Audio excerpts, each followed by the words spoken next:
A hangman's rope swayed in the bitter desert wind as the crowd gathered around the wooden gallows.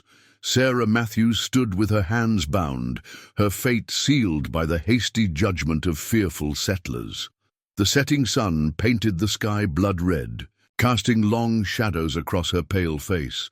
They called her a witch, a savage lover, a threat to their fragile civilization. The executioner approached, his face hidden beneath a black hood. Just as the rope tightened around her slender neck, a lone figure emerged from the darkness. Swift as a mountain lion, the Apache warrior cut through the stunned crowd. His obsidian eyes locked with hers, ancient wisdom meeting desperate hope. Would this forbidden rescue lead to salvation or doom them both? Before we jump back in, tell us where you're tuning in from, and if this story touches you, make sure you're subscribed, because tomorrow I've saved something extra special for you. 3 months earlier, Sarah Matthews had arrived in Redemption Creek, clutching her father's medical bag and a worn leather journal filled with pressed wildflowers and careful notes on healing plants. The daughter of a respected Boston physician, she had been raised with an education unusual for women of use.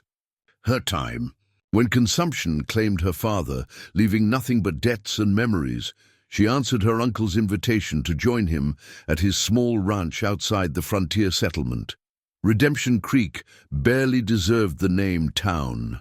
A dusty main street, lined with weathered buildings, a small church with a crooked cross, and the inevitable saloon where desperate men drank away the harshness of frontier life. Sheriff Haywood maintained order with a laconic authority, while Reverend Michaels preached fire and brimstone to a congregation dwindling with each failed harvest. You'll find it primitive compared to Boston, her Uncle James had warned when she arrived. But honest folk make do. James Matthews died 2 weeks after her arrival, thrown from his horse while checking fence lines. With no other family and limited funds for a return east, Sarah took up residence in his modest cabin and offered her medical knowledge to a community served only by a drunken doctor whose treatments often hastened patients to the cemetery. You'll want to be careful with those unusual methods of yours, cautioned Margaret Wilson, the no-nonsense owner of the general store and Sarah's only true ally. Folks here fear what they don't understand, especially coming from a woman, but understanding was precisely what Sarah sought. She ventured into the surrounding wilderness, documenting local plants and comparing them to her father's medical texts. Her journal filled with observations, samples, and sketches. Occasionally, she encountered evidence of the region's original inhabitants, Apache tribes who kept their distance from the settlement, except for rare, tense trading exchanges. The drought came in her 2nd month, turning the creek to a trickle and withering crops in the field. Illness followed, a fever that left children listless and adults unable to work. Dr. Finch prescribed bloodletting and whiskey, watching helplessly as the sickness spread. When little Emma Jenkins collapsed with the fever, her desperate mother sought Sarah's help after Dr. Finch had given the child up for dead. Sarah prepared a tincture from a plant she'd observed local Apache using, combined with traditional remedies from her father's notes. By morning, Emma's fever had broken. Word spread quickly of the miracle cure, bringing more desperate families to her door. Some recovered, some did not, but more survived under her care than Dr. Finch's. With each success, Sarah added to her journal, creating a bridge between her father's medical knowledge and the wisdom of the land. She didn't notice the growing whispers, didn't see how Dr. Finch's humiliation turned to bitter resentment, couldn't hear Reverend Michaels questioning the propriety of a young woman living alone, practicing medicine without permission, using savage remedies no God-fearing Christian should touch. "There's talk," Margaret warned one afternoon, as Sarah gathered supplies. "Finch is saying you're using witchcraft. The Reverend ain't discouraging such nonsense." Sarah had laughed. Surely such superstitions couldn't survive in 1878, even on the frontier. She was collecting flowers near Apache territory when Sheriff Haywood and 4 grim-faced men arrived at her cabin. They found her leather journal with its strange drawings, the dried plants hanging from her rafters, and the tinctures she'd prepared. Dr. Finch examined the evidence with performative gravity, declaring it unnatural woman's work, influenced by savage beliefs. That night, as she sat in the settlement's makeshift jail, Sarah could hear the gathering crowd outside. Their fear, fanned by drought and disease, needed something to burn away the helplessness. By dawn, they had built the gallows. Running Wolf knelt beside the small fire, watching smoke spiral into the dawn sky as he prepared for his vision quest. Around his neck hung an eagle feather talisman, a gift from his grandfather, who had seen greatness in him long before the tribe recognized his unusual path.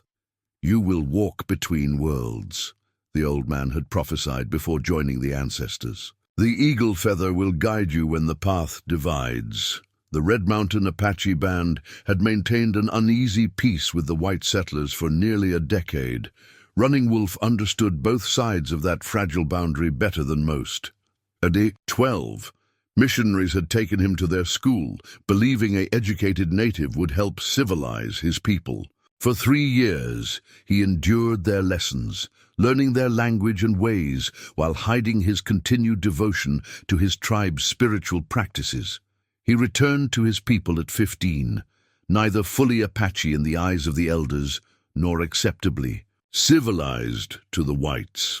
Yet this between place gave him unusual wisdom. By 25, Running Wolf had earned respect as both a warrior and a counselor, though some, like Strong Elk, questioned his occasional defense of settler ways. "They would take everything if we showed weakness," Strong Elk often argued, his hand instinctively moving to the scar where a settler's bullet had grazed his temple during a disputed hunting expedition. "Understanding is not weakness." Running Wolf would counter, "The whites are here to stay. We must find a way to exist, or we will perish." His grandmother, Morning Star, was the band's most respected medicine woman. From her, Running Wolf learned the spiritual traditions denied him at the mission school, how to read the messages in smoke patterns, the healing properties of desert plants, the wisdom of the ancestors carried on the wind. "Your spirit reaches farther than others," she told him.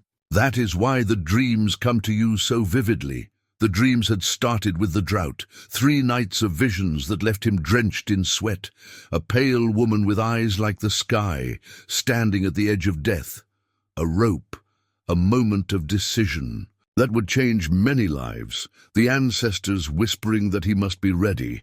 Morning Star had interpreted his dreams with troubled eyes. "The spirits rarely entangle our fate with the white settlers without purpose. This vision woman must be important to our people's future." The drought had hit the Apache as hard as the settlement. Game grew scarce as water sources dwindled. The band moved deeper into the canyonlands, where ancient springs still flowed, closer to the sacred places where their ancestors had painted stories on stone walls. But these retreats took them farther from traditional hunting grounds, creating new tensions with neighboring tribes and settlers alike. "We should take what we need from the White Eyes," some younger warriors argued in council. "They have cattle and crops, while our children grow thin." Chief Grey Thunder, whose leadership had maintained peace through difficult years, silenced such talk. "Raiding will bring soldiers. Soldiers will bring death." Running Wolf supported the chief's wisdom, but as weeks passed with no rain, he felt the tension building like a thunderhead. Something would break soon.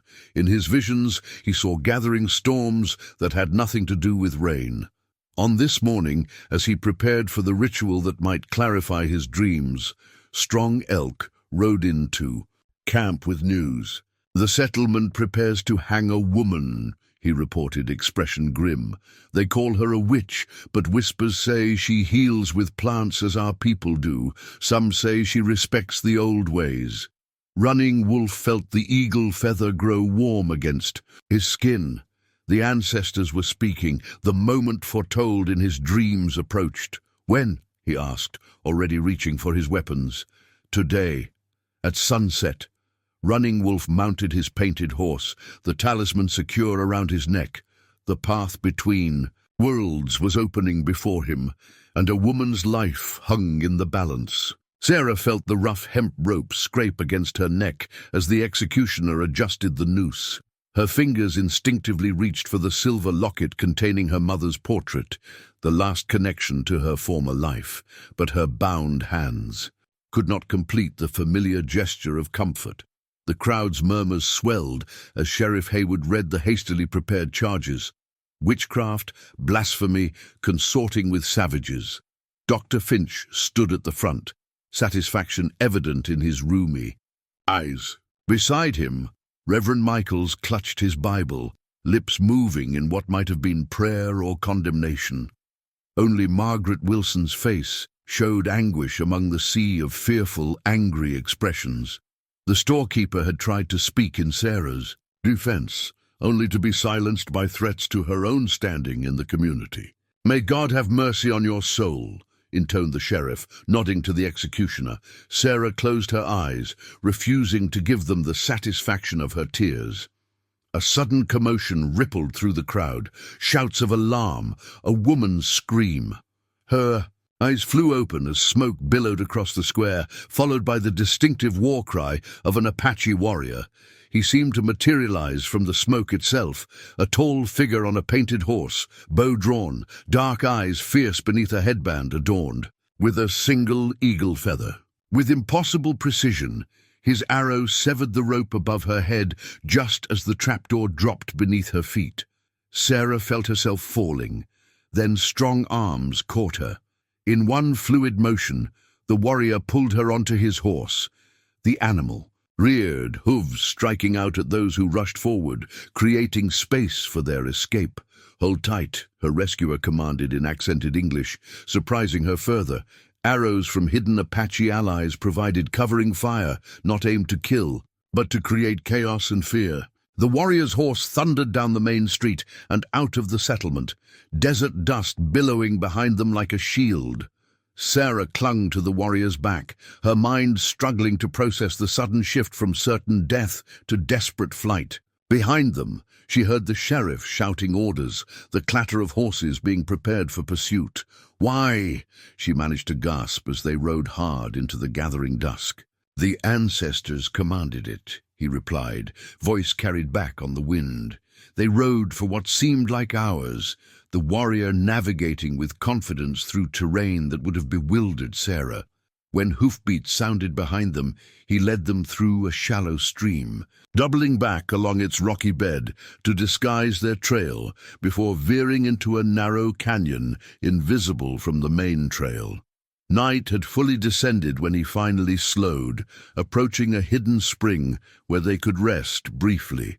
As Sarah slid from the horse on trembling legs, the warrior dismounted in a single graceful movement, alert to any sound of pursuit. "Who are you?" Sarah asked, rubbing her chafed wrists where the ropes had been. "I am called Running Wolf of the Red Mountain Apache," he answered, offering her a water skin. "And you are the healing woman they wished to hang." "Sarah Matthews," she replied, taking a cautious sip. "Why would you risk yourself for a white woman? Your people and mine are hardly friends?" Running Wolf's expression remained impassive. "The spirits do not always explain their purposes. I saw you in a vision. The ancestors said you must live." A distant shout echoed through the desert. The pursuit had picked up their trail. "They will not stop hunting us," Sarah said, fear returning. "You should leave me, return to your people." Running Wolf's dark eyes assessed her. "You would go back to the rope." "No," she admitted, touching the silver locket at her throat. The executioner had not bothered to take it, considering it worthless. "But I don't want your death on my conscience." "Then we ride for the sacred canyon," he decided, helping her remount. "My people have sheltered there for generations. White men have never found it." As they rode deeper into Apache territory, Sarah realized she had crossed a boundary from which there might be no return. Rescued from the Noose only to become a fugitive in a land where both worlds might now call for her blood. Dawn painted the canyon walls in shades of amber and gold as Running Wolf guided his horse through a narrow passage hidden behind a stand of juniper trees. Sarah, exhausted from the night's desperate ride, clung to him with the last of her strength. The rope burns on her neck throbbed with each heartbeat, and her throat felt raw from the desert dust. The passage opened suddenly to reveal a sight that stole what little breath she had left. A hidden valley stretched before them, sheltered by towering red cliffs. A clear stream wound through its center, feeding small gardens and stands of cottonwood trees. Adobe dwellings and hide teepees clustered near the water, smoke rising from morning fires. The sacred canyon, Running Wolf explained, home to my people since before the Spanish came. As they descended into the valley, Apache women paused in their morning tasks to stare. Children froze mid-play, their dark eyes wide with curiosity at the sight of a white woman. Warriors reached instinctively for weapons. Sarah felt the weight of their collective gaze. They don't want me here. They fear what your presence may bring, Running Wolf corrected, as they should. Before further conversation could occur, Sarah's strength finally failed. The trauma of near execution, the grueling escape, and the sleepless night combined to overwhelm her. She slipped from the horse, consciousness fading as Running Wolf caught her falling form. She woke to unfamiliar sensations, the softness of a buckskin blanket beneath her, the scent of sage burning nearby, and the gentle pressure of hands applying something cool to her neck. Opening her eyes, Sarah found herself inside a dwelling. The smooth adobe walls, adorned with woven textiles and dried plants that her herbalist's eye immediately began to catalogue. An elderly woman with silver-streaked braids knelt beside her, applying a poultice to the rope burns. Her weathered face showed neither hostility nor welcome, only focused concentration on her task. "Grandmother," Running Wolf's voice came from the entrance. "She wakes." The old woman nodded without looking up. "The pale one is stronger than she looks. The rope would have killed many."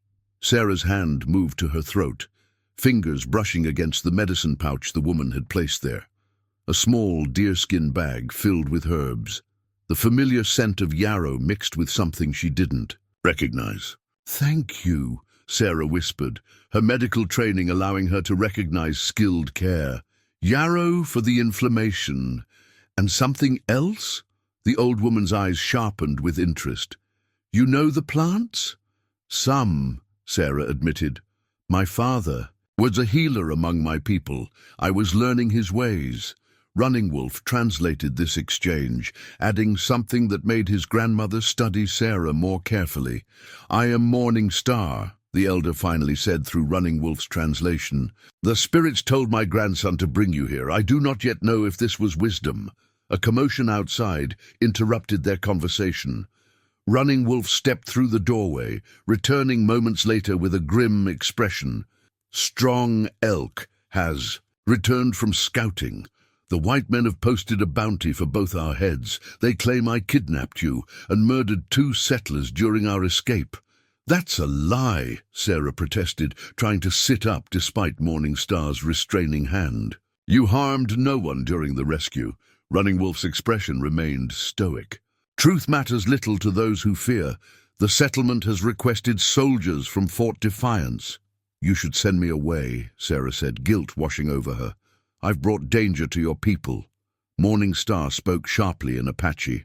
"Running." Wolf translated, "Grandmother says your path led here for a reason. To leave now would dishonor the ancestors' guidance."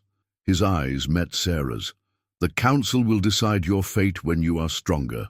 As if to emphasize the temporary nature of her sanctuary, distant drumbeats echoed through the canyon, a warning signal from sentries posted at hidden lookouts.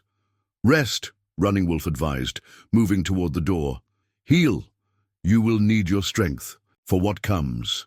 Left alone with Morning Star, Sarah fingered the medicine pouch at her throat, a simple object bridging 2 worlds of healing knowledge, representing her first tenuous connection to this strange new reality. 3 days passed before Sarah could stand without dizziness. Morningstar's medicines worked wonders on her physical injuries, but the emotional trauma of nearly being hanged lingered in nightmares that woke her gasping for breath. During daylight hours, she remained inside Morningstar's dwelling, invisible to most of the tribe, while debate raged about her presence. On the fourth morning, Sarah stepped outside, squinting in the bright sunlight. The canyon hummed with activity. Women grinding corn, men repairing weapons, children carrying water from the stream. All movement ceased as they noticed her. A tall, muscular warrior with a scar across his temple approached, anger evident in his stance. He spoke rapidly in Apache, gesturing toward her with obvious hostility. "Strong Elk believes you bring death to our people," Running Wolf translated, appearing at her side. "He says white women have no place in the sacred canyon." Before Sarah could respond, Morningstar emerged from the dwelling, leaning on a carved wooden walking stick. The elder spoke a few sharp words that made Strong Elk step back, though his expression remained thunderous. "What did she say?" Sarah whispered. "That the ancestors guide our paths, not angry young men," Running Wolf replied, a hint of amusement breaking through his usual stoicism. "My grandmother has considerable influence, even with warriors like Strong Elk." That afternoon, Morningstar presented Sarah with the carved walking stick. "For strength on your new path," Running Wolf translated, adding, "It was made by Strong Elk, though he would not admit it was for you." Sarah accepted the gift with appropriate solemnity, recognizing it as both practical aid and symbolic acceptance. Her first steps toward a place in this community would not be easy, but neither would she walk them alone. Later, Running Wolf showed her the canyon's hidden spring, where crystal water bubbled from deep within the earth. "Our most sacred place," he explained. "The water has never failed, even in the worst droughts." "It's beautiful," Sarah said, genuinely moved by the tranquil setting. "Thank you for trusting me with this." "Trust must begin somewhere," he replied, studying her with those impenetrable dark eyes. A child's cry interrupted their moment. A small boy had fallen among the rocks, cutting his leg. His mother rushed toward him, but froze uncertainly when she saw Sarah. Without thinking, Sarah knelt beside the injured child. "May I?" she asked, looking to Running Wolf for translation. After a brief exchange, the mother nodded cautiously. Sarah examined the cut, deep but clean. She pointed to yarrow growing nearby, then to her medicine pouch, mimicking grinding and applying actions. Morningstar appeared, summoned by the commotion. She watched as Sarah prepared a poultice, her experienced hands working with gentle efficiency. When the bleeding stopped and the wound was bandaged with a strip of clean cloth from Morningstar's supplies, the boy stopped crying. That evening, Sarah was invited to sit at the communal fire for the first time. The tribal council had gathered to discuss her fate, with opinions divided. Chief Grey Thunder, a dignified elder with piercing eyes, questioned Running Wolf at length. "The chief asks why the spirits would send a white woman to us during such dangerous times," Running Wolf translated. Sarah spoke carefully, aware that her future hung on these words. "I cannot claim to know the spirit's purpose. I only know that I tried to heal people using knowledge from both my father's medicine and plants I observed your people using. For this, my people tried to kill me." After Running Wolf translated, Morningstar added something that caused murmurs among the council members. "What did she say?" Sarah asked.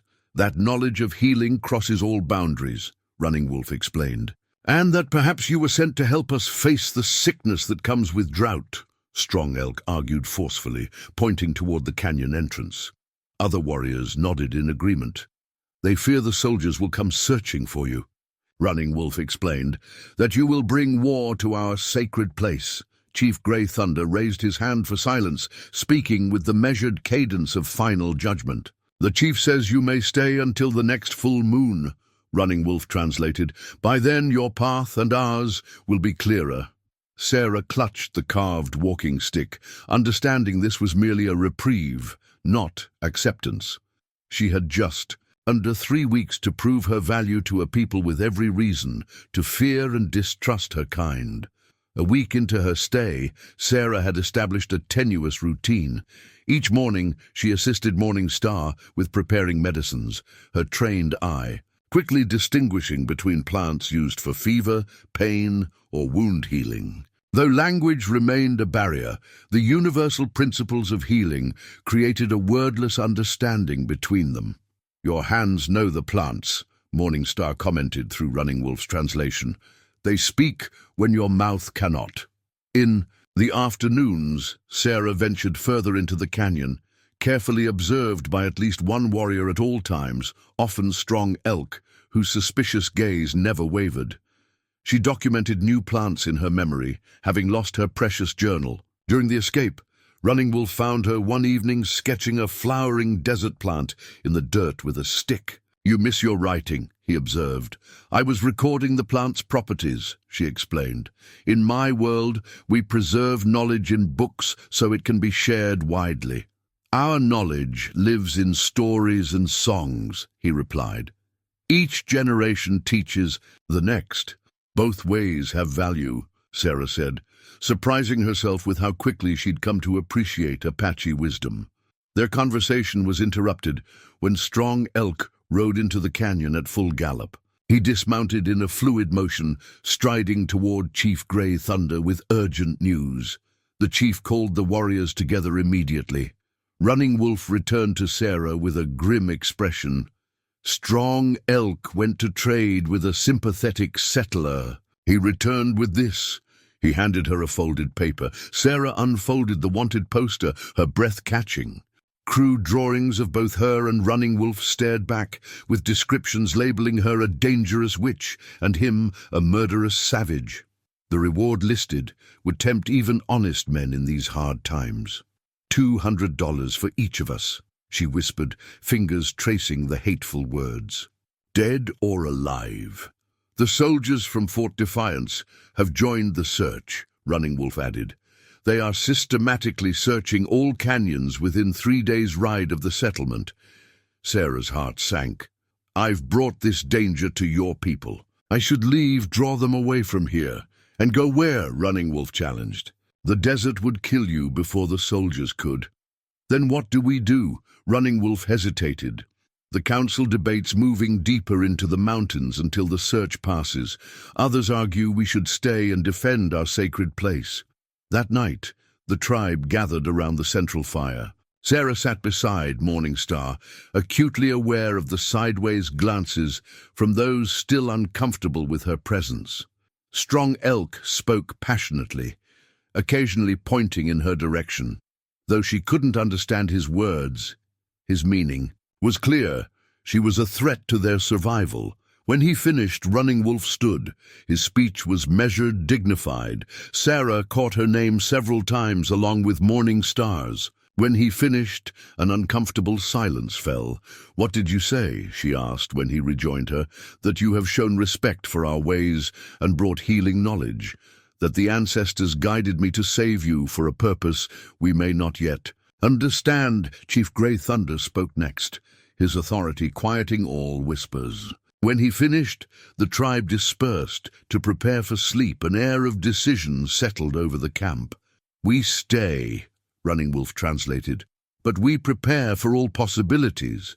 Later, as Sarah helped Morning Star with evening medicines, she felt the weight of her predicament anew.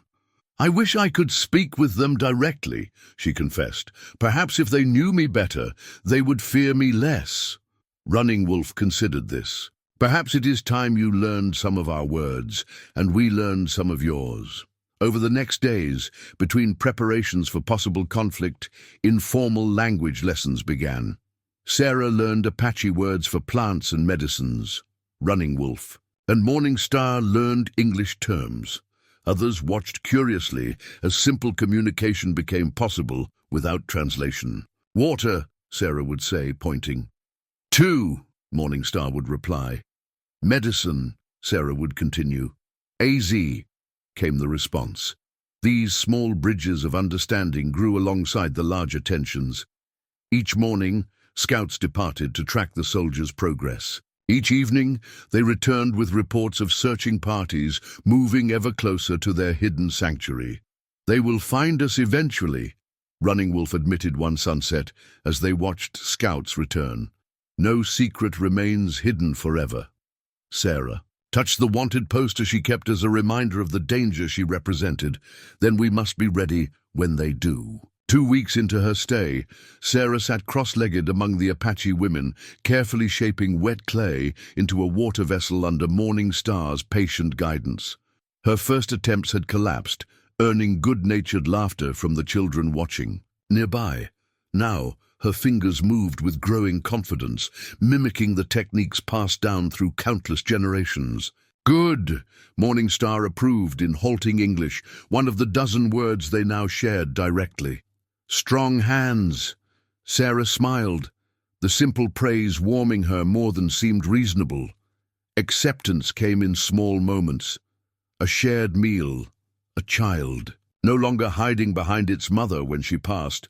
Strong Elk's occasional nod of acknowledgement rather than open hostility. The clay vessel taking shape beneath her hands symbolized this gradual transformation. Not quite Apache in design, her Boston sensibilities influenced its form, yet made from the canyon's earth, dried in its sun, soon to carry its water. "You have adapted quickly," Running Wolf observed, approaching after a hunting expedition. A brace of rabbits hung from his belt, the day's contribution to the communal meal. "Your people have been kind," Sarah replied, carefully setting her creation aside to dry. "Kinder than mine would be to an Apache woman suddenly in their midst." Running Wolf's expression darkened momentarily. "Yes, we have seen white kindness." He gestured to a nearby woman whose burn-scarred face told its own story of settler justice. Sarah looked away, shame washing over her. "Not all settlers are cruel, just as not all Apache are as accepting as your band. Fear makes monsters of ordinary people, a wise observation," he acknowledged, his features softening. "Come." The hunters found signs of bighorn sheep near the northern ridge. "I would show you something." Curious, Sarah followed him through a canyon to a narrow trail leading upward. The climb left her breathless, her body still recovering from ordeal and adjusted to canyon living. Running Wolf slowed his pace without comment, occasionally extending a hand over difficult terrain. Each casual touch sent unexpected awareness through her. A reaction she tried to dismiss as simple human contact after weeks of isolation among people still largely wary of her. They reached a high ledge overlooking a sweeping vista of desert and mountains. Below, a small herd of bighorn sheep grazed on sparse vegetation, unaware of human observers. "Beautiful," Sarah breathed, the majesty of the landscape momentarily overwhelming her. "This is Apache land," Running Wolf said quietly. "For countless generations, my people have watched the seasons change from this spot. The sheep come each year when the desert blooms briefly after winter rains. But not this year," Sarah noted, seeing the drought-parched landscape. "No, the drought drives them higher, makes hunting more difficult." He paused. "It drives all creatures to desperation, even white settlers." The implication hung between them, that perhaps the settlement's fear and her persecution stemmed partly from the same drought stressing the Apache band. "The seasonal ceremony approaches," Running Wolf continued. "We pray for rain, honor the ancestors, strengthen our community bonds." "Will my presence disrupt this?" Sarah asked, suddenly concerned. Running Wolf studied her. "Perhaps. Some believe an outsider at sacred ceremonies brings misfortune. Others, like my grandmother, say you were sent by the spirits and should participate." The thought both honored and terrified Sarah. "I wouldn't want to offend." "The choice may not be yours alone," he interrupted gently. "The council will decide." As they descended back to the canyon floor, Sarah noticed women decorating ceramic vessels similar to the one she was learning to make. Some were practical water containers. Others were clearly ceremonial, adorned with symbols she didn't understand. Morning. Star met them at the canyon floor, sharp eyes noting their flushed faces and slight breathlessness. She spoke rapidly to Running Wolf, who seemed uncharacteristically discomfited by her words. "What did she say?" Sarah asked. "That I should remember you are still healing," he replied, though something in his tone suggested incomplete translation. That evening, as Sarah placed her now dry clay vessel among others near the fire for its final hardening, Morning Star approached. The elder studied the unique design, neither fully Apache nor European, with thoughtful eyes. "Two worlds," she said in English, pointing to the vessel, then to Sarah. "Good." Sarah understood this evaluation extended beyond pottery. As the ceremonial preparations continued around them, she realized her vessel would either crack in the fire, proving too flawed for purpose, or emerge strengthened, transformed by the heat into something durable that bridged worlds, much like herself. The evening before the ceremonial gathering, Sarah sat alone near the small fire outside Morning Star's dwelling. From her meager possessions, she withdrew a weathered Bible, her father's final gift, carried west in memory of the man who had taught her both medicine and faith. Its margins contained his handwritten observations, connecting scripture to healing practices and moral reflections. She ran her fingers over the familiar leather binding, feeling suddenly adrift between worlds.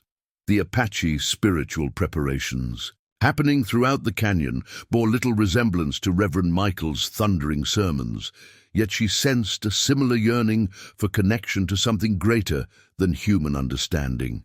"Your sacred text," Running Wolf said quietly, approaching to sit beside her. "May I?" Surprised by his interest, Sarah handed him the Bible. He handled it with unexpected reverence, carefully turning pages covered with writing incomprehensible to him. "My father made notes about medicines and patients," she explained. "He believed healing came from both God's wisdom and human knowledge."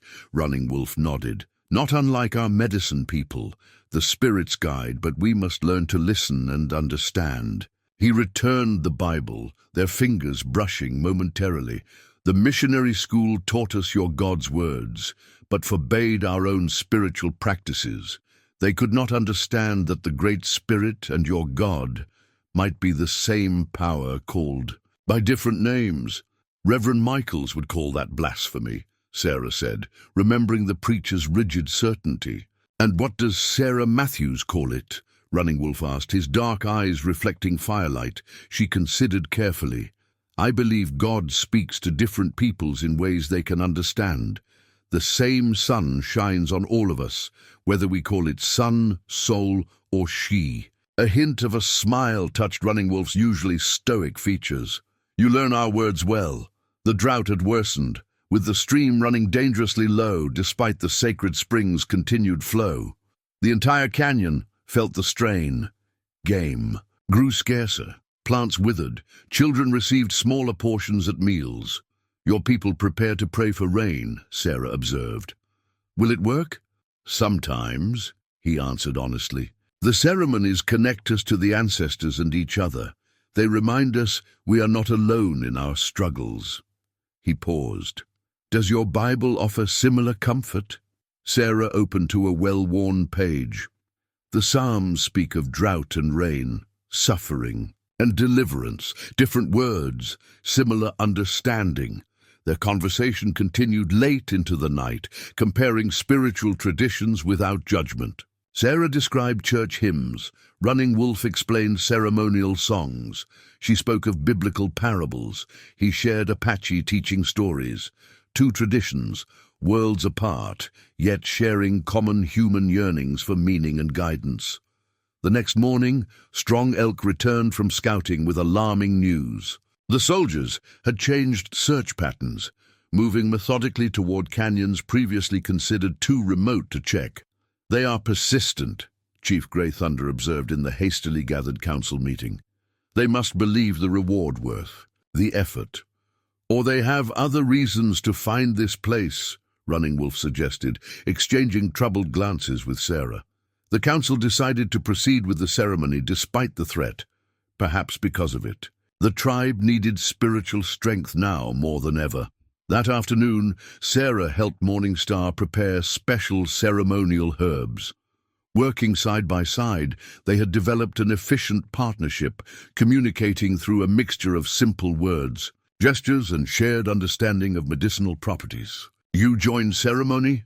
Morningstar asked in her limited English. Sarah hesitated. "Is it permitted?"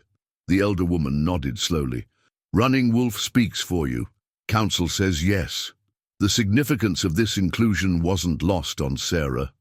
Few outsiders had ever witnessed Apache sacred ceremonies, much less participated in them. That evening, as ceremonial fires were prepared and the tribe donned special adornments, Running Wolf approached Sarah with a small pouch of sacred ochre. "For the ceremony," he explained, "a small marking here." He indicated his forehead, "only if you wish to participate fully." Sarah took the ochre, deeply moved by the offering.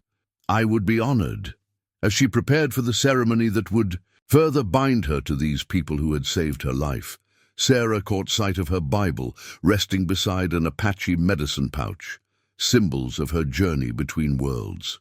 "You need not choose between them," Running Wolf said, following her gaze. "The path between worlds allows for both."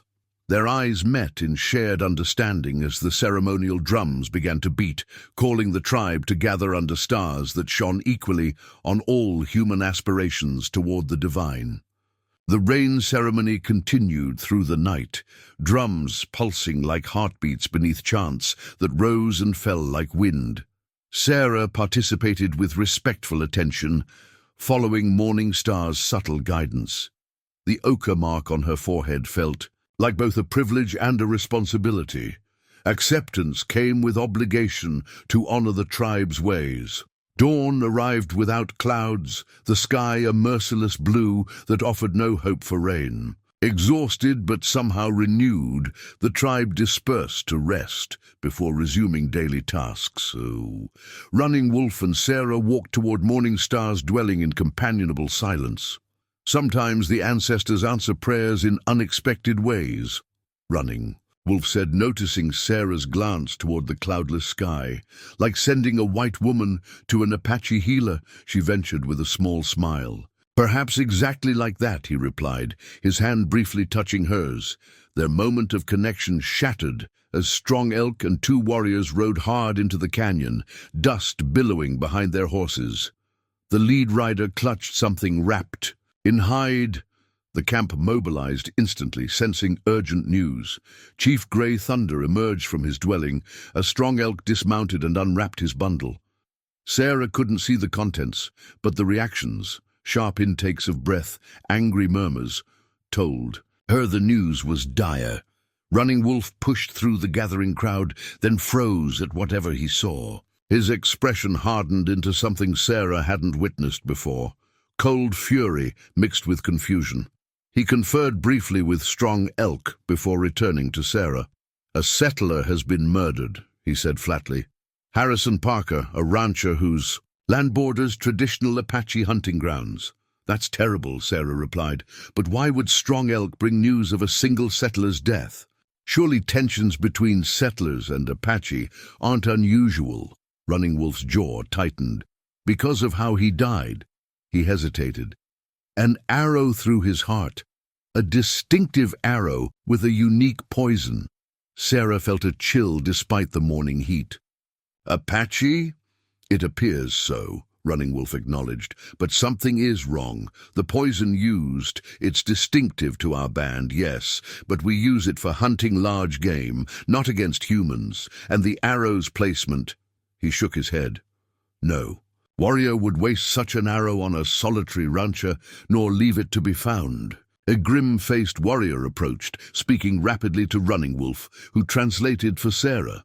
A messenger brought word to the nearest army outpost, claiming murderous savages are responsible. The settlement has requested immediate military action to handle the savage threat once and for all. "They're using this death as an excuse," Sarah realized, remembering the tensions that had been building even before her near execution. Yes, but why this rancher? Why now? Running Wolf frowned. Parker kept to himself, traded fairly with our people when paths crossed. He wasn't an enemy. Chief Grey Thunder called the warriors to council. Women began breaking camp, packing essential items with practiced efficiency. Children were gathered into groups, the oldest charged with watching the youngest.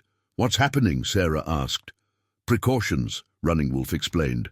"The families will move deeper into the mountains while warriors remain to defend or create. Diversions if necessary." His expression grew troubled. "I must join the council. Stay with Morning Star." The elder woman was already packing medicines and sacred items. When Sarah entered her dwelling, Morning Star handed her a bundle of healing supplies without comment. Sarah's skills might soon be needed. Outside, raised voices indicated heated debate in the council.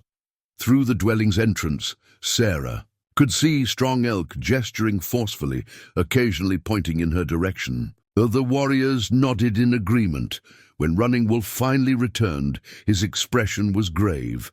"The council is divided.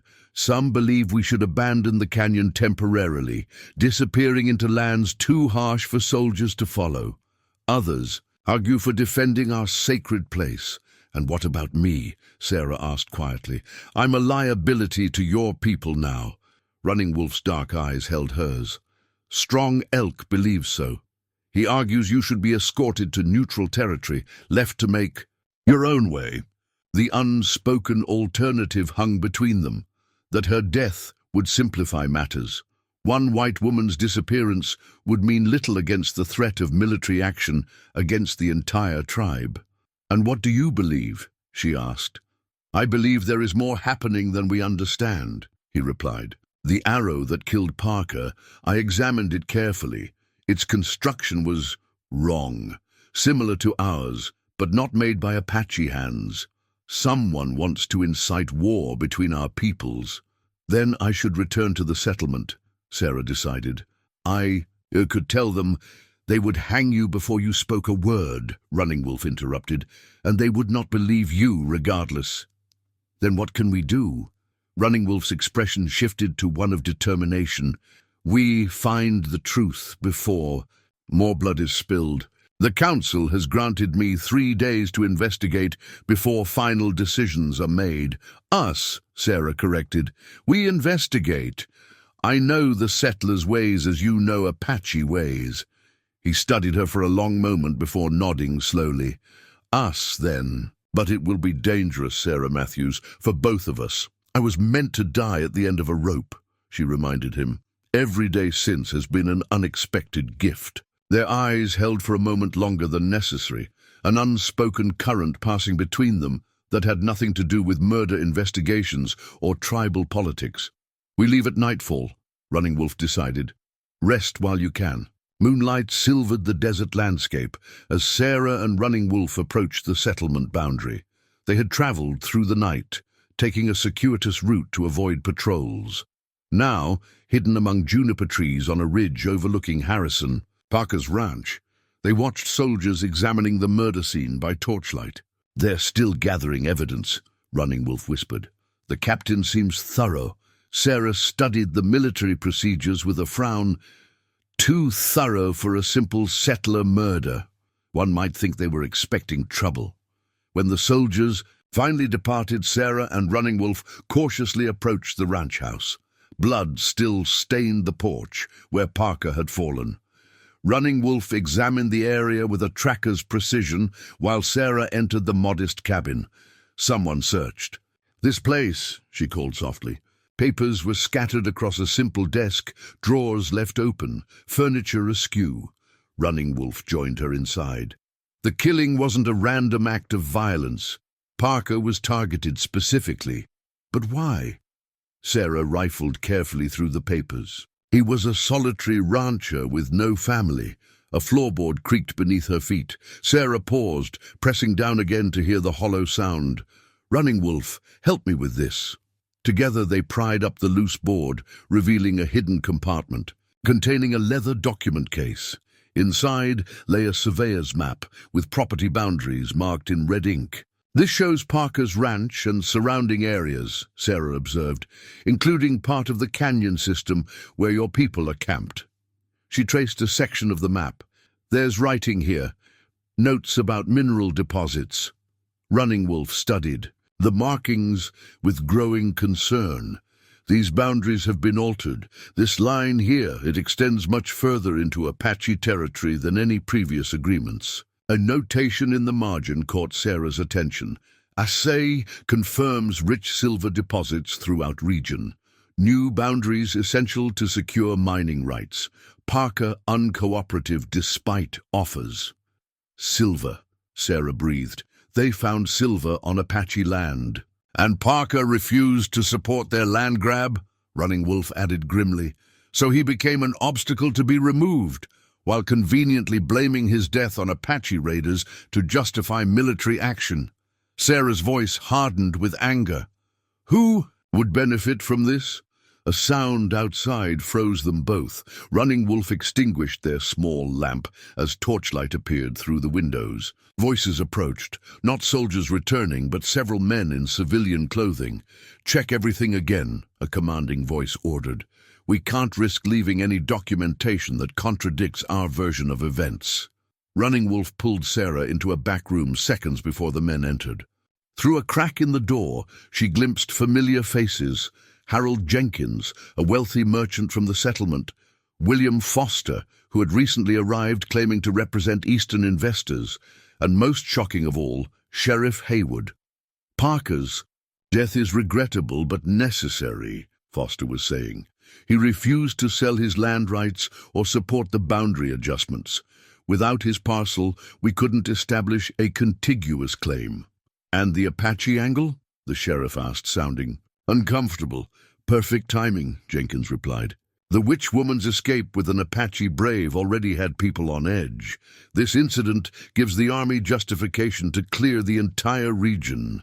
By winter, the mines can begin operation." "What about the Apache arrow?" Sheriff Haywood pressed. The captain seemed suspicious of its placement. Foster laughed coldly. "A minor detail. Public opinion is already solidified. Bloodthirsty savages murdered a peaceful rancher. The arrow served its purpose." Sarah's fists clenched in outrage. Running Wolf's hand covered hers, a silent warning to remain still. "The military action is scheduled for 3 days from now," Foster continued. "They're awaiting final approval from Fort Defiance. Once the Apache are removed, our amended land deeds will be filed with territorial authorities." The men continued searching the cabin, coming dangerously close to the hidden room. Sarah held her breath as Foster approached the loose floorboard. "They are disturbed. Someone's been here," he said sharply. "This wasn't open before." Running Wolf signaled toward the rear window. They would have one chance to escape undetected. Sarah quickly folded the map and tucked it into her dress as they prepared to flee. "Check outside," Foster ordered, his voice rising with alarm. Running Wolf pushed the window open and helped Sarah through. Just as the door to their hiding place burst open, they sprinted for the cover of darkness as shouts erupted behind them. "Riders, now!" Foster's voice commanded as they disappeared into the desert night. Racing toward their hidden horses, Sarah clutched the stolen map against her chest. Proof of a conspiracy that threatened not just the Apache, but any who stood in the way of silver profits. Dawn painted the canyon walls crimson as Sarah and Running Wolf returned, exhausted from their night's journey. The tribal council gathered immediately upon their arrival, warriors forming a tense circle around the fire pit as Running Wolf spread out the stolen map. "Silver," Chief Grey Thunder said after the evidence was presented, his weathered face grave. "The shining metal that drives white men to madness." Strong Elk examined the altered boundary lines with growing fury. "They kill one of their own, blame us, then use this lie to steal our sacred lands. We should strike first, show them the difference between false Apache arrows and true ones." Several warriors nodded in agreement, reaching for weapons. War paint pigments, Ochre, white clay, and charcoal had already been prepared, a sign of how close the band stood to conflict. "And then what?" Running Wolf challenged, standing to face Strong Elk. "The soldiers would have their justification. Our women and children would pay the price." "So we run? Hide deeper in the mountains like frightened rabbits?" Strong Elk demanded. "No," Running Wolf replied calmly. "We expose the truth to both peoples." He outlined a daring plan to reveal the conspiracy simultaneously to the settlement townspeople and the military commander. With evidence of murdered settlers and falsified documents, they might prevent the bloodshed planned for both communities. "The settlers fear us because they do not know us," Running Wolf argued. "Foster and Jenkins use this fear for their greed. If ordinary people learn the truth, not all will side with murderers and thieves." Chief Grey Thunder listened silently, smoke from his pipe curling toward the morning sky. "And who would believe an Apache warrior and a woman branded as a witch?" he finally asked. "Some will listen," Sarah responded, stepping forward. "Margaret Wilson at the general store. Dr. Finch may have resented my healing knowledge, but he's no murderer. The captain seems to question the evidence already." The debate continued for hours. Eventually, Chief Grey Thunder raised his hand for silence. "Running Wolf's path is dangerous, but offers hope beyond mere survival. The council approves his plan." Strong Elk protested, but respected the chief's authority. As the council dispersed, he approached Running Wolf. "I still believe this is foolishness, but if you are determined, you should not go unprepared." He handed Running Wolf a small pouch of war paint. "So the ancestors recognize your courage when you fall." The gesture, grudging respect rather than agreement, spoke volumes. Running Wolf accepted with a solemn nod. Sarah spent the afternoon with Morning Star preparing medicines they might need. "Many could be hurt if this fails," the elder cautioned through their limited shared vocabulary. "I know," Sarah replied, carefully wrapping herbs for treating wounds, fever, and pain. Her father's surgical tools, combined with Apache medicinal knowledge, created a healing kit bridging both worlds. "But many more will die if we do nothing." As evening approached, Running Wolf found Sarah by the sacred spring. "We leave before dawn," he said. "The soldiers are camped at the settlement, preparing for their campaign. We must reach them before orders are finalized." Sarah nodded, fear and determination warring within her. "Running Wolf, if this fails, then we will have tried to protect both our peoples," he finished. "There is honor in that, whatever comes after." The unspoken feelings between them hung in the air like the charged stillness before a storm. Sarah stepped closer, her hand touching his arm. "In Boston, I never imagined my life would lead to this moment. Standing with an Apache warrior against conspirators who would murder for silver." Running Wolf's hand covered hers. "The ancestors weave our paths in ways we cannot foresee. Perhaps this connection between us was their purpose all along." Their eyes held, the moment stretching between them. Slowly, Running Wolf bent forward until their foreheads touched, an intimate gesture of connection among his people. Sarah closed her eyes, feeling the warmth of his skin against hers, the steady rhythm of his breathing. "Whatever happens tomorrow," he whispered, "know that you have become part of the Apache story, Sarah Matthews. And I am grateful our paths crossed, even in such dangerous times." Sarah's response came without hesitation. "As am I." That night, as final preparations were made, Morning Star blessed them both with sacred smoke and whispered prayers. The entire tribe gathered to witness their departure, no longer seeing Sarah as merely a white woman, but as someone fighting for their survival. Dawn was still hours away when they mounted their horses, the stolen map and evidence secured within. Sarah's medical bag. The path before them led back to the settlement, where Sarah had nearly died, and perhaps toward a new beginning for two peoples balanced on the edge of conflict. Stars still dominated the sky as Sarah and Running Wolf made Final preparations. Sarah checked her medical kit one last time. Her father's surgical tools alongside native remedies, a tangible symbol of her journey between worlds. Morning Star had insisted on adding special healing herbs known only to Apache medicine women. For wounds seen and unseen, the elder had explained through Running Wolf's translation, her gnarled fingers pressing the precious bundle into Sarah's hands. Now, as they prepared to depart, Morning Star approached with ceremonial deliberation. She spoke at length in Apache, her voice carrying the weight of formal blessing. "My grandmother says, your path walks between shadow and light," Running Wolf translated. "She offers protection of the ancestors for our journey." The old woman placed her hands on Sarah's head in blessing, then did the same for Running Wolf. "Return," she said simply in English, one of the few words she had mastered. Sarah swallowed the emotion rising in her throat. "We will try," she promised. As they mounted their horses, Running Wolf taught Sarah essential Apache hand signals. "If we are separated," he explained, demonstrating motions for danger, "follow, hide, and come quickly." "And this," he added, touching his closed fist to his heart before extending it toward her, "means trust between warriors." Sarah repeated the gesture back to him, understanding its significance. "Between warriors," she affirmed. They rode out. As the eastern sky showed the first hint of grey, behind them, the canyon that had become Sarah's unexpected sanctuary disappeared into darkness. Ahead lay danger, but also the possibility of preventing bloodshed between their peoples. Running Wolf led them through hidden trails that skirted known patrol routes. "The soldiers will follow the main road from the settlement toward our territories," he explained. "Captain Reynolds commands them, a veteran of many campaigns against native peoples, but rumored to value honor over blind obedience. Can such a man be convinced by evidence?" Sarah wondered aloud. "We must hope so," Running Wolf replied. "The alternative is war."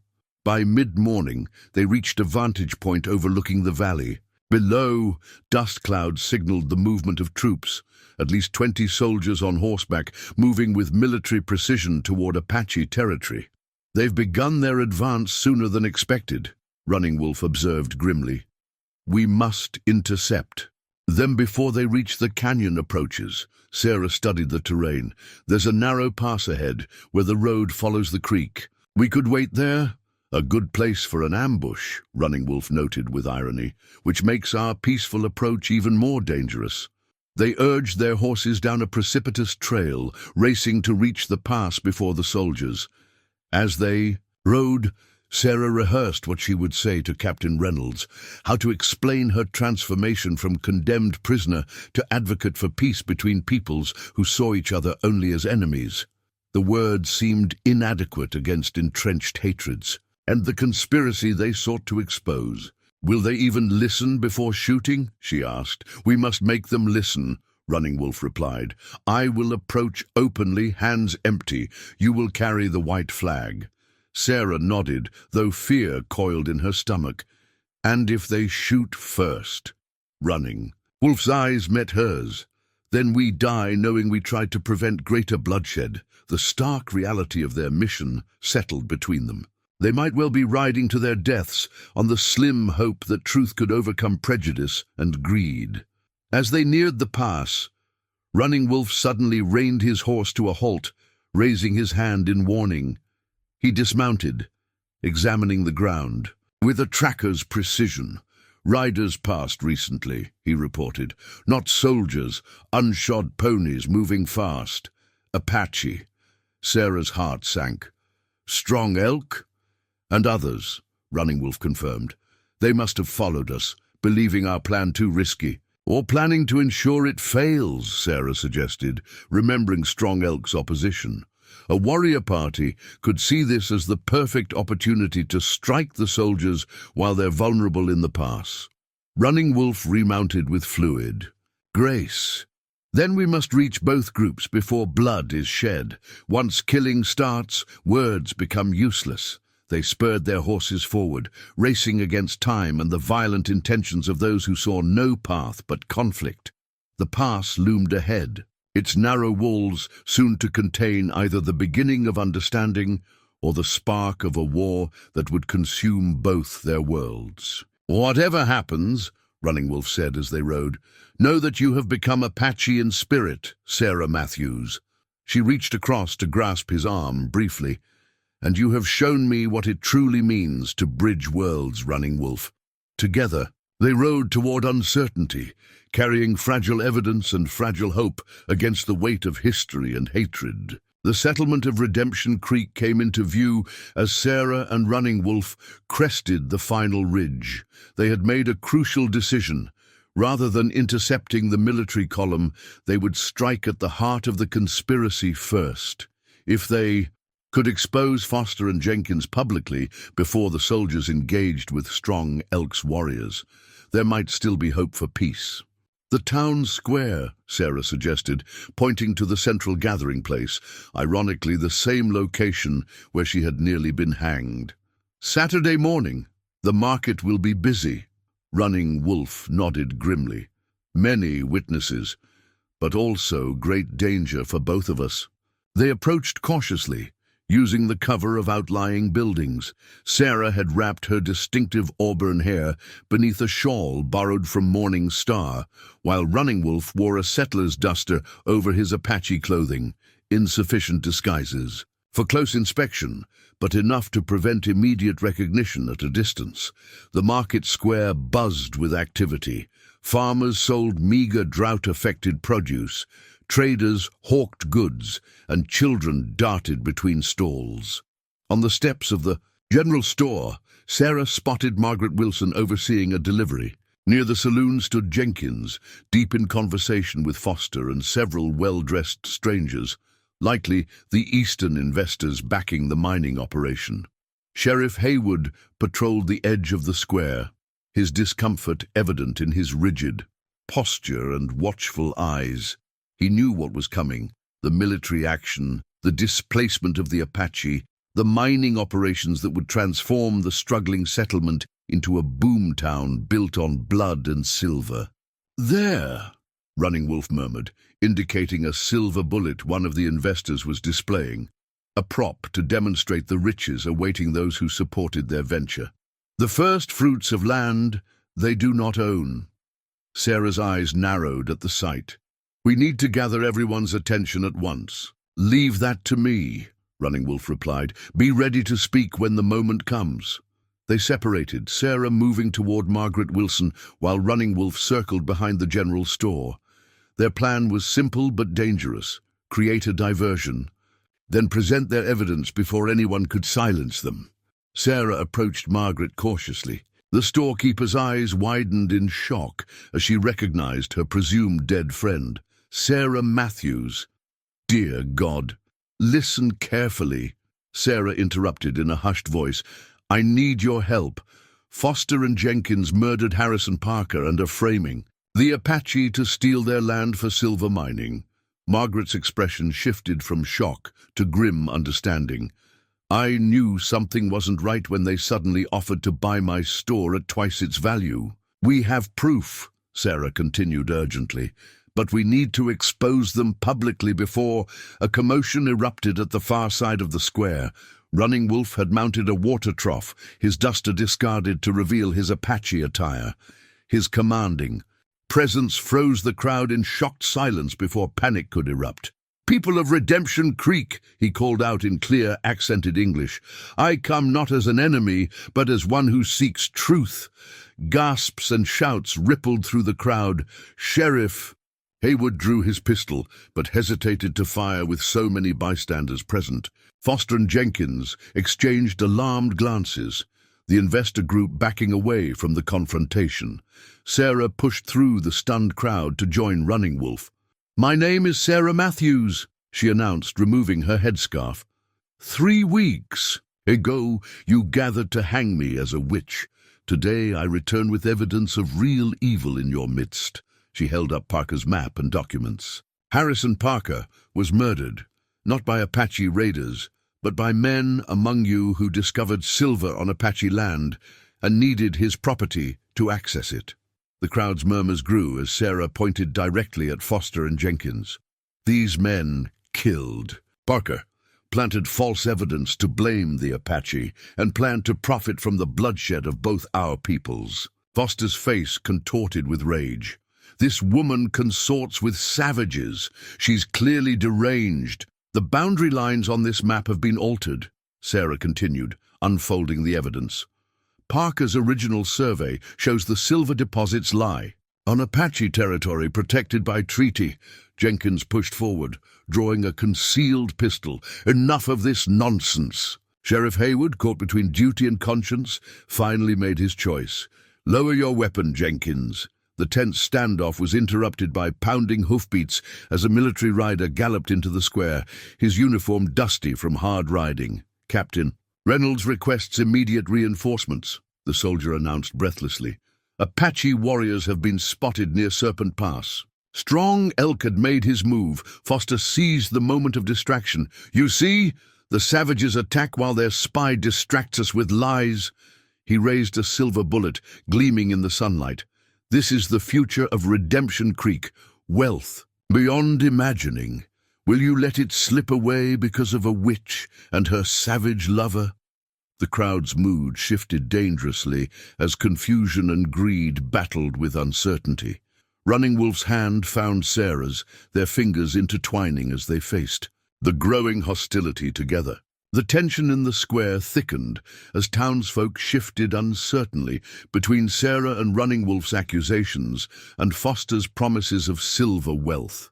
Sheriff Haywood maintained his aim at Jenkins, but looked increasingly uncertain as the crowd's mood darkened. Arrest them both, Foster demanded.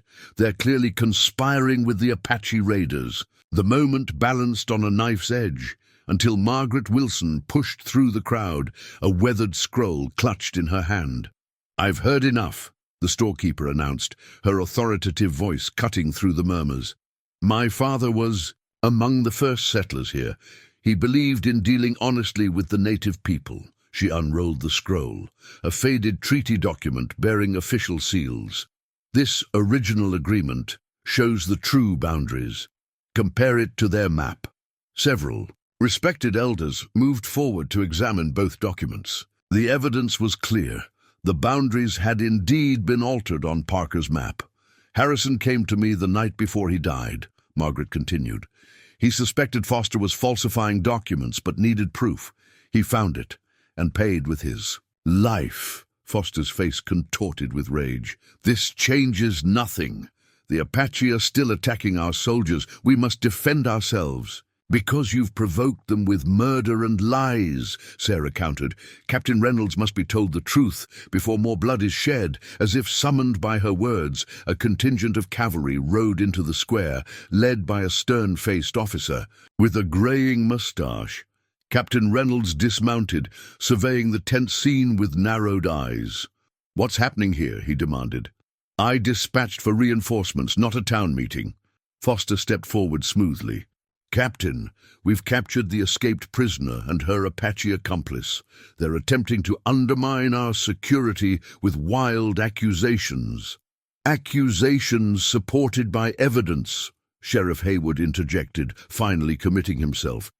Captain, I believe Harrison Parker was murdered to facilitate a land grab, disguised as an Apache uprising. Reynolds studied the sheriff with surprise. Serious charges, Haywood. With serious proof, Sarah added, stepping forward despite the risk. The Apache didn't kill Parker. These men did, using a fake Apache arrow. The captain turned his assessing gaze to Sarah. You're the healer they tried to hang. It wasn't a question. My wife was treated by a woman doctor back east. Saved her life when male physicians had given up. He extended his hand. Show me this evidence. As Sarah spread out the documents, Jenkins made his desperate move. Breaking away from the sheriff's wavering aim, he grabbed a nearby lantern and hurled it at the nearest building. The glass shattered, oil splashing across dry wood that ignited instantly. Apache attack, he shouted. They've set fire to the settlement. Chaos erupted.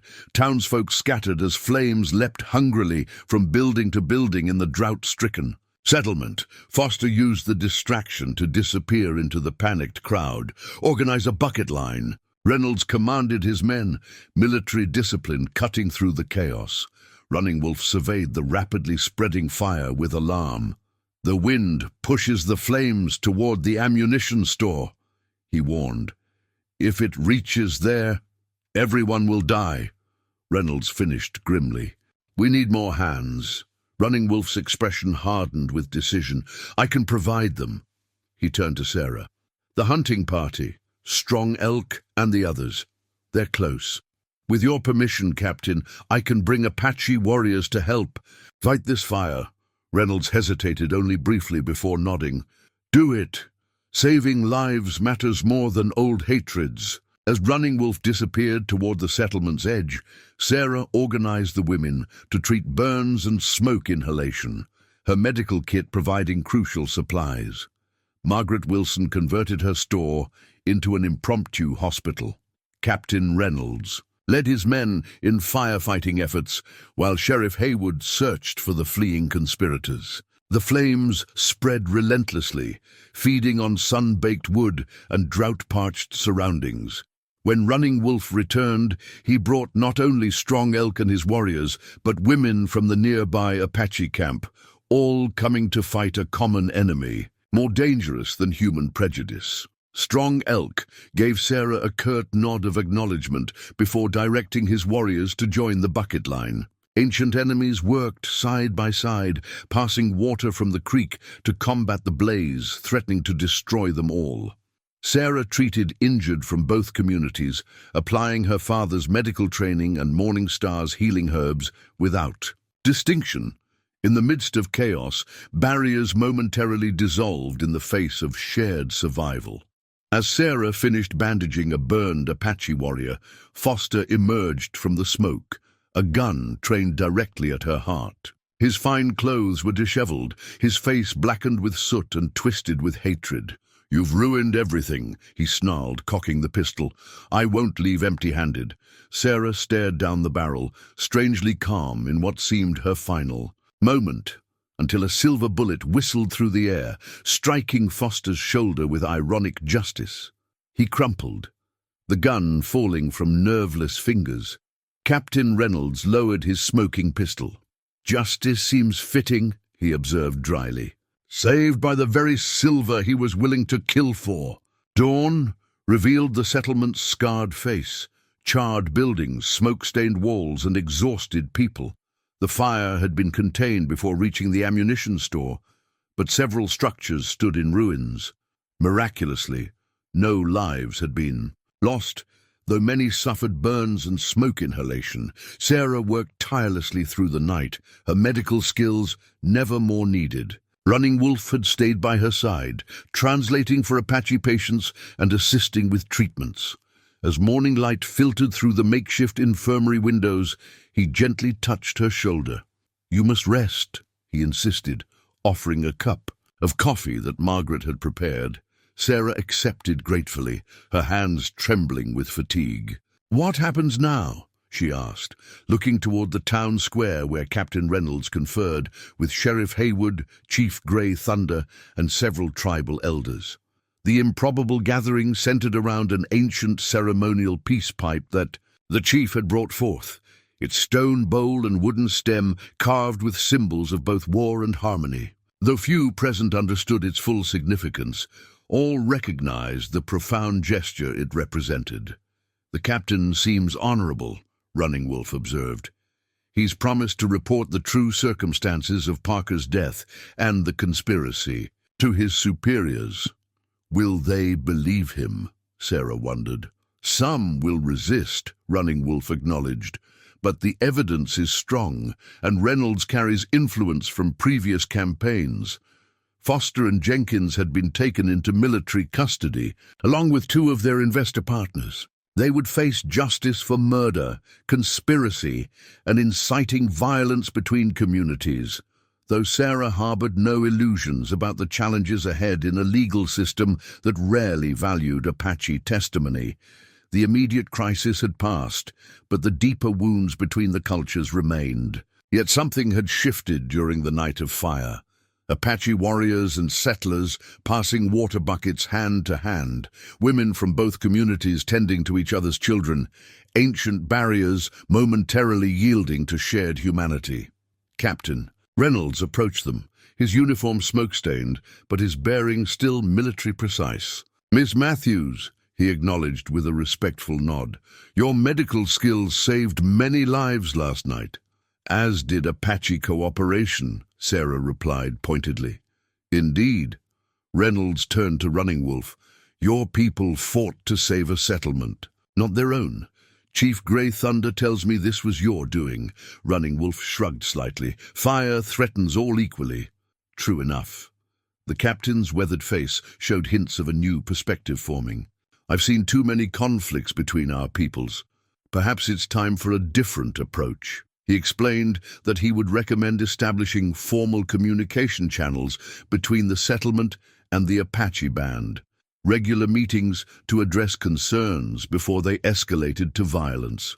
While not a formal treaty, it represented a significant step toward coexistence. "The silver deposits complicate matters," Reynolds admitted.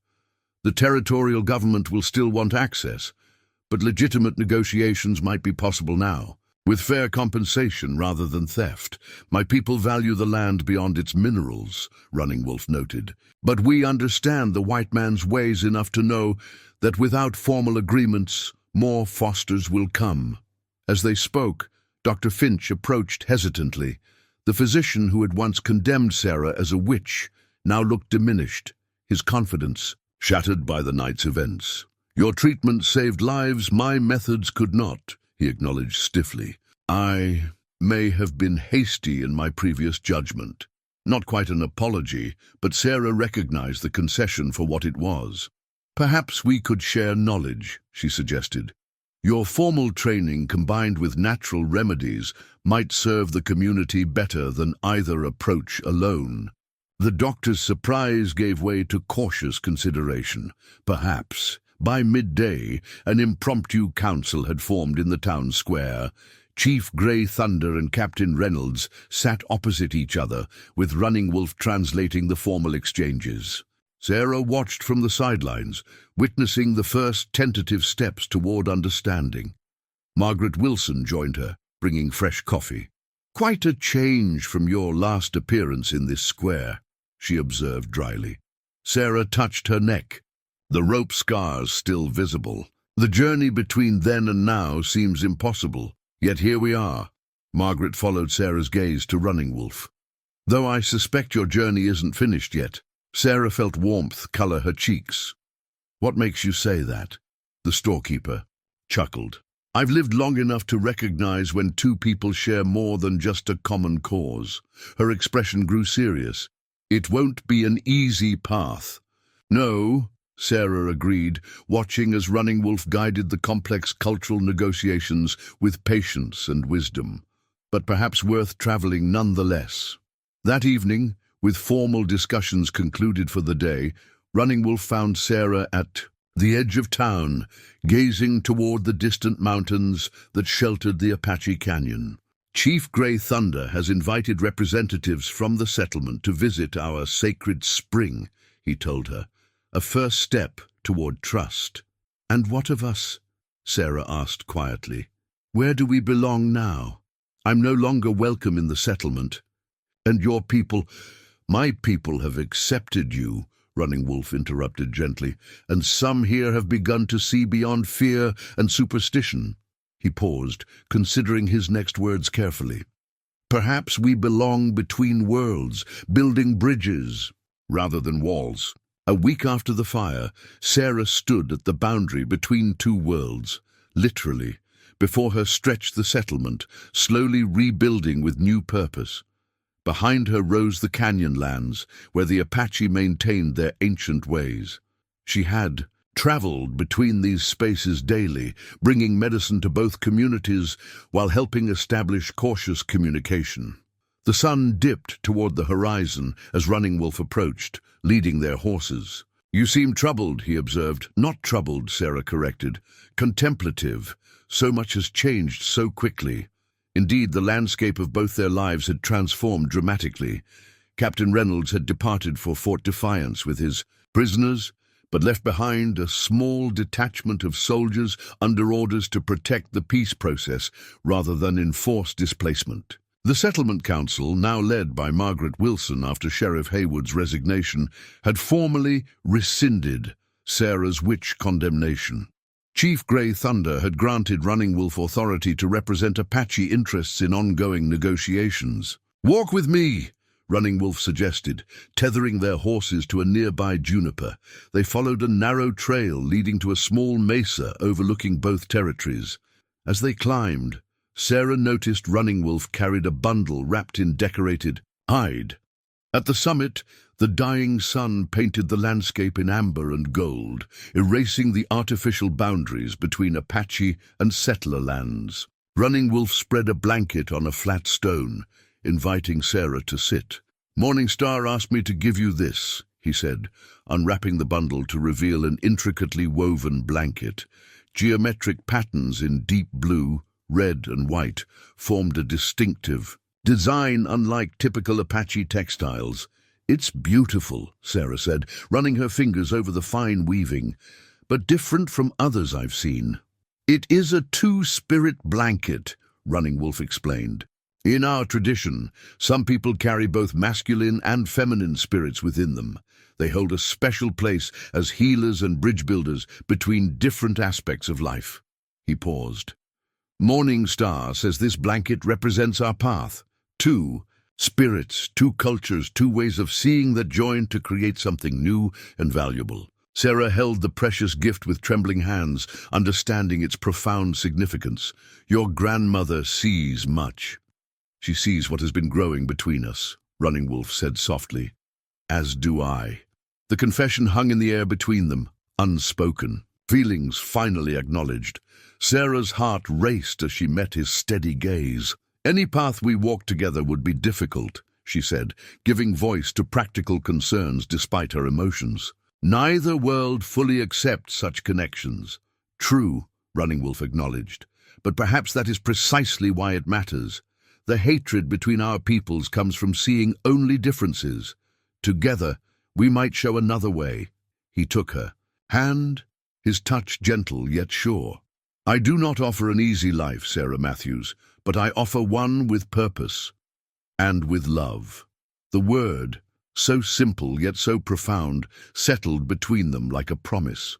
Sarah realized that somewhere along their extraordinary journey, her heart had recognized its counterpart in this man who moved between worlds as she did. "The settlement needs a healer," she said thoughtfully, "and the Apache need an advocate who understands white ways." "A place between," Running Wolf suggested, "near the boundary creek where both peoples could come for healing and counsel." The vision took shape between them, a small cabin where Sarah could practice medicine combining her father's training with Morningstar's wisdom. A place where Apache and settlers might meet on neutral ground, a home where two people from different worlds could create something new. "It would be unprecedented," Sarah mused. "Like everything about our path so far," Running Wolf pointed out, with a rare smile. As darkness fell, they sat wrapped in Morningstar's two-spirit blanket, planning a future neither could have imagined weeks earlier. The challenges ahead remained formidable. Prejudice would not disappear overnight. The territorial government would still covet Apache lands, and traditions on both sides would resist their union. Yet sitting together under stars that shone on all human endeavors without judgment, the possibility seemed worth every hardship. "My father used to say that healing isn't just about curing illness," Sarah reflected. "It's about restoring wholeness, bringing separated parts back into harmony." Running Wolf nodded. "Perhaps that is our true purpose, not just to find our own place, but to help heal the wounds between our peoples." He reached into his pocket and withdrew a small object, a carved wooden bead on a leather cord. "Among my people, when two hearts choose to walk the same path, they exchange tokens of commitment." He offered it to Sarah. "I carved this from the same wood as your walking stick, your first step toward a new life." Sarah touched the silver locket at her throat, her last connection to her former life. After a moment's contemplation, she removed it and placed it in Running Wolf's palm. "My past," she explained, "which becomes part of our shared future."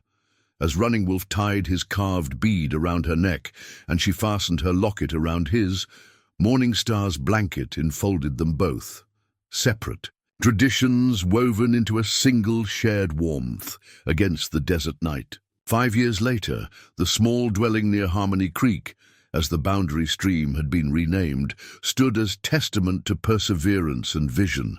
What had begun as a simple healing cabin had grown into a thriving meeting place between worlds. Gardens of medicinal plants, both European and native varieties, surrounded the main structure. A larger council building now stood nearby, where representatives from settlement and tribe gathered monthly to address shared concerns. Sarah moved through the garden, gathering herbs for the day's remedies. Her knowledge had expanded tremendously. Under Morningstar's continued tutelage, and patients from both communities sought her balanced approach to healing. Running Wolf's carved bead still hung around her neck, a constant reminder of promises kept through difficult times. From inside came the sound of Running Wolf's voice, patiently teaching a mixed group of children, Apache and settler alike, the stories and language of his people. His silver locket caught the sunlight as he gestured, explaining the traditional meanings of desert plants and their proper stewardship. Their greatest creation, however, toddled unsteadily between the garden rows, a dark-haired, blue-eyed daughter, whose existence embodied the bridge they had built between cultures. Little Morning Star, named for her great-grandmother, who had passed to the ancestor realm the previous winter, babbled happily in a mixture of English and Apache words. The child's cradleboard, displayed proudly in their home, told their story more eloquently than words. Crafted in traditional Apache style, it incorporated both native symbols and the Matthews family crest, a visual representation of heritage embraced rather than divided. The path had not been easy. Some settlers still crossed to the other side of the street when Running Wolf entered town. Certain tribal members maintained that Sarah could never truly understand their ways. The territorial government periodically pressured for more concessions on valuable lands. Each challenge had been met with steady resolve and mutual support. Sarah watched as a group approached from the settlement direction. Margaret Wilson, now serving as mayor, accompanied by the schoolteacher and several families. From the canyon path came Chief Grey Thunder, moving more slowly with age but still dignified, with Strong Elk, now a respected tribal leader himself, at his side. The gathering represented something unimaginable 5 years earlier, a harvest celebration where both communities would share food, stories, and goodwill. Not perfect harmony, but a living example of possibility. Running Wolf joined Sarah in the doorway, lifting their daughter into his arms. "Did you ever imagine this future?" he asked quietly. "That night when the rope was around your neck?" Sarah leaned against him, watching as Apache riders and settler wagons converged on their home from opposite directions. "Not in my wildest dreams," she admitted. "But now, I can't imagine any other path." Their daughter reached for the carved bead at Sarah's neck, then for the silver locket Running Wolf wore, connecting past and future in her small hands as naturally as breathing. "Two worlds," Running Wolf said, echoing Morningstar's words from years before, "made stronger together."